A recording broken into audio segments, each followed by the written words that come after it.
Antigamente, o mercado de trabalho era linha de produção, todo mundo tem que fazer a mesma coisa no mesmo tempo, etc. Hoje em dia a gente tem um pouco mais de flexibilidade. As empresas me chamam muito para saber o que é que eu faço, eu tenho que contratar tantos % de autistas, de pessoa com deficiência, etc. Quando eu tive a minha filha 26 anos atrás, não se falava de nada disso, não existia essa conversa. Se falava muito da deficiência física e se falava de deficiência intelectual, não se falava de transtornos. Já começa aqui a mudança, beleza? Hoje, nós temos Instagram, nós temos YouTube, nós temos um mundo de informações sobre autismo, mãe narcisista, TDAH, tá tudo na internet. Para que contratar essas pessoas? Por quê? E onde que elas podem ser úteis? Quais são os cuidados que você vai ter? Quando a gente fala de contratação de pessoas que têm transtornos, nós precisamos entender que um transtorno não quer dizer uma deficiência intelectual. Podem vir juntos, mas não necessariamente. E a ausência de uma deficiência intelectual, ou seja, eu pegar uma pessoa muito inteligente, superdotada numa coisa, não quer dizer que ela não tenha um transtorno, ou que ela não tenha uma dificuldade. A gente precisa entender, assim, que o termo deficiência já fala muito sobre isso. Ou seja, uma pessoa que tem um déficit na sua eficiência. Em qual delas? Quais são as percepções? Trazendo mais para a questão do autismo e do TDAH, que é o que eu mais trabalho, que é o que eu mais conheço, dentro da contratação. Os primeiros sintomas que nós temos, quando nós temos transtornos, são a ausência da ciclicidade da higiene, ou seja, aquela pessoa que não toma banho, vem trabalhar fedendo, é aquela pessoa que usa o banheiro e deixa sujo, ela precisa memorizar o ciclo da higiene, ela não aprende e, ela não entende porque que ela tem que dar descarga, por exemplo. Ela vai memorizar aquele comando. Beleza? Segundo item que nós vamos ter muito comum é a seleção alimentar. É aquela pessoa que come a mesma coisa todo dia, que não adianta você mudar. Terceiro ponto que nós vamos ter muito comum, a sensibilidade a alguma coisa ou a várias coisas. Sensibilidade ao barulho,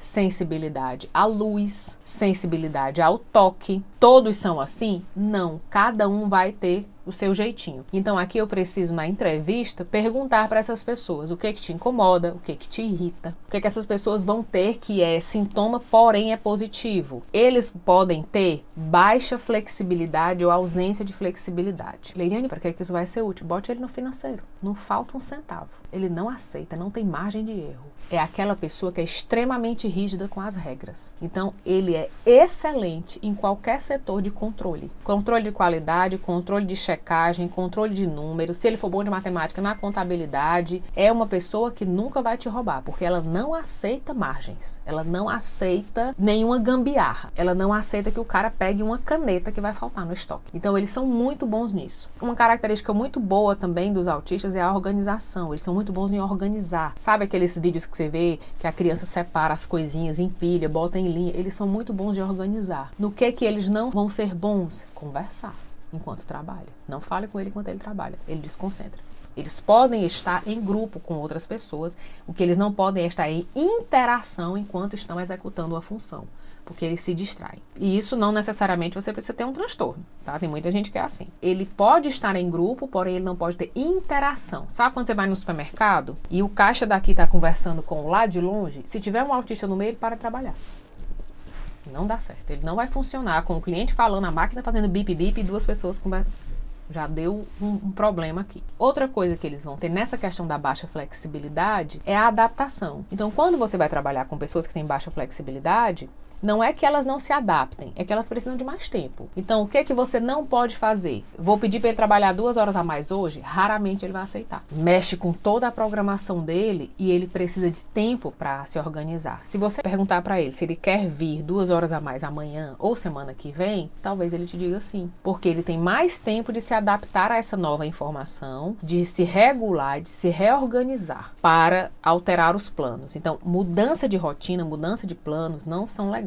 Outra coisa que acontece é a literalidade da linguagem, ou seja, ele não flexibiliza, ele não entende piada, ele não entende ironia, então você precisa dar tarefa bem clara, eles precisam de protocolo, e protocolo até o fim. Aquela resposta é lógico, é óbvio, claramente, obviamente, ela não existe para essas pessoas. E não existe para muita gente também. De novo, não precisa ter um transtorno para isso. É obrigação da empresa entregar esse processo até o final, para eu entender qual é o próximo passo. Deixar claro quais são as decisões e as permissões, quais são as regras. E ter atenção aos seguintes pontos. Não se atrasa hora de almoço, não se atrasa pausa, não se atrasa nada. Por quê? Eles têm uma necessidade urgente dentro das necessidades essenciais. Vou explicar. Precisou ir no banheiro?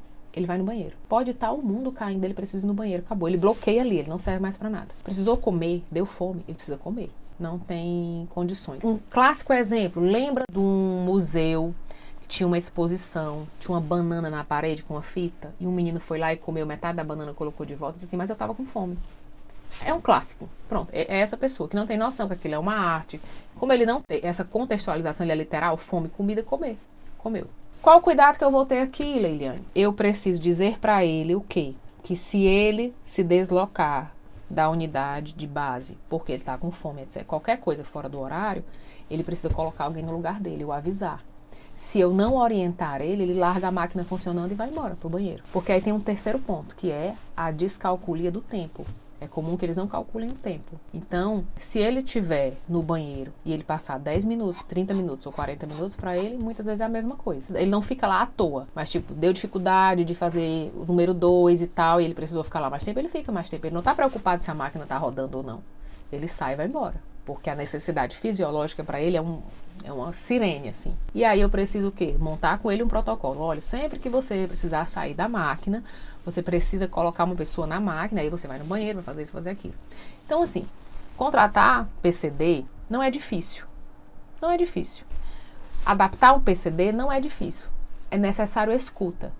E as contratações e os modelos de organização não estão preparados, não estão acostumados a escutar pessoas. Estão acostumados a doutriná-las.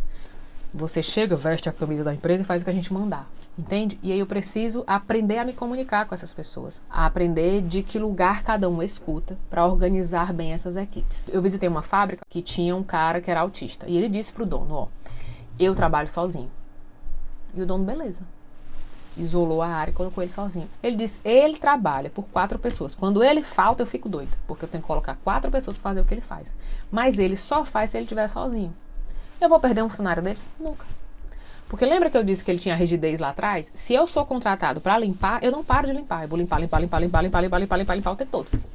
Eu só vou parar de limpar se for para eu comer ou para ir no banheiro. Não é aquela pessoa que vai ficar conversando no corredor, que vai ficar mexendo coisinha, entende? Ele é uma pessoa extremamente disciplinada e focada naquilo que ele faz, por isso que chama o hiperfoco. Agora, a galera do TDAH, do autismo, também tem uma característica que são as respostas explosivas. Como eles não flexibilizam as relações, então qualquer coisa que sai do planejamento, eles explodem. E eles também não têm filtro de linguagem, então ele fala à vontade. No treinamento, eu preciso treinar essas pessoas e dizer, olha, quando acontecer alguma coisa que você se sentir frustrado, que você sentir aquilo outro, você diz assim, eu peço licença, eu preciso de tempo para me organizar para continuar essa conversa. Eu, como gestor, também preciso saber disso, ou seja, que ele vai se desorganizar, que vai ter ali um conflito maior e que não é momento de ter um diálogo, isso vai ser feito no outro dia, para dar tempo cada um se organizar no seu tempo. Acontecem muitas demissões nos casos dos PCDs por causa disso. Quando ele explode, aí o chefe fica indignado que ele foi desrespeitoso, que ele foi isso, que ele foi aquilo outro, e sim, ele foi. Mas ele não tem arcabouço de comunicação para fazer de outra forma. Entende? Não é maldade, é que a comunicação dele é literal, a comunicação dele é enrijecida. E muitas vezes ele tem baixa de neurônio espelho, então ele não sente a dor do outro. Ah, eu tô magoado.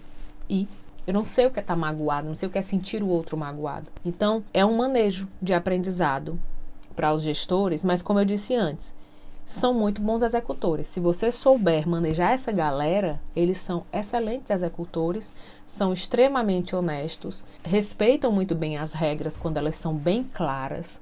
Todos nós convivemos com essas pessoas na escola, no trabalho. Hoje em dia elas têm nome, elas têm diagnóstico, mas antigamente elas já existiam no nosso meio. E muitos de nós também temos algumas características muito similares, mas não temos diagnóstico. Então não é um fato de amor, de pena. É que de fato eles são necessários e úteis. E o ser humano, ele se retroalimenta nas diferenças do bando. Um bando todo igual, todo mundo morre na mesma hora, porque a gente não tem armas secretas, a gente não tem outras possibilidades. É muito perigoso você estar num ambiente onde todo mundo diz sim, amém, para o que você diz. É o exército mais medíocre que você vai montar. Nunca vai crescer. Eu sou Leiliane Mari, eu tenho uma filha de 26 anos com autismo e epilepsia. Sou mestranda em educação inclusiva. Enfim, estou nessa estrada há muito tempo. E por isso estou falando aqui com vocês sobre a questão da contratação de PCDs, tá bom? Cheiro.